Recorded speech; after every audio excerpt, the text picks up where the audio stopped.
தமிழா tech நண்பர்கள் அனைவருக்கும் வணக்கம். சற்று முன் தமிழக அரசு ஒரு அதிரடி உத்தரவு.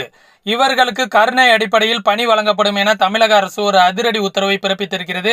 யாருக்கெல்லாம் பணி கிடைக்கும் அப்படிங்கிறதுக்கு முழு விவரங்களை தான் இந்த வீடியோவில் உங்களுக்காக சொல்ல போறேன். வீடியோ ஸ்கிப் பண்ணாம பாருங்க. அதுக்கு முன்னாடி நம்ம சேனலுக்கு யாராவது புது நண்பர்கள் வந்திருந்தீங்கன்னா நம்ம சேனலை சப்ஸ்கிரைப் பண்ணிங்க. கூடவே அந்த பெல் ஐக்கானையும் பிரஸ் பண்ணிங்க. அப்பதான் நம்ம டெய்லி போஸ்ட் பண்ணக்கூடிய இது போன்ற அரசு சார்ந்த தகவல்கள் டெய்லி உங்களுக்கு நோட்டிபிகேஷனா வந்துகிட்டே இருக்கும். சரிங்களா, வாங்க வீடியோக்குள்ளார போகலாம். கொரோனாவால் பாதிக்கப்பட்டு உயிரிழந்த மருத்துவர்கள், செவிலியர்கள் மற்றும் சுகாதார பணியாளர்கள் உள்ளிட்ட 53 பேரின் குடும்பத்தினருக்கு கருணை அடிப்படையில் அரசு பணி வழங்க மருத்துவத்துறை உத்தரவிட்டுள்ளது.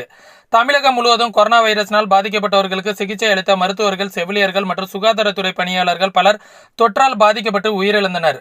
இந்த நிலையில் கொரோனாவால் உயிரிழந்த மருத்துவர்கள், செவிலியர்கள் மற்றும் சுகாதார பணியாளர்கள் உள்ளிட்ட 53 பேரின் குடும்பத்தினருக்கு கருணை அடிப்படையில் அரசு பணி வழங்க மருத்துவத்துறை உத்தரவிட்டிருக்கிறது.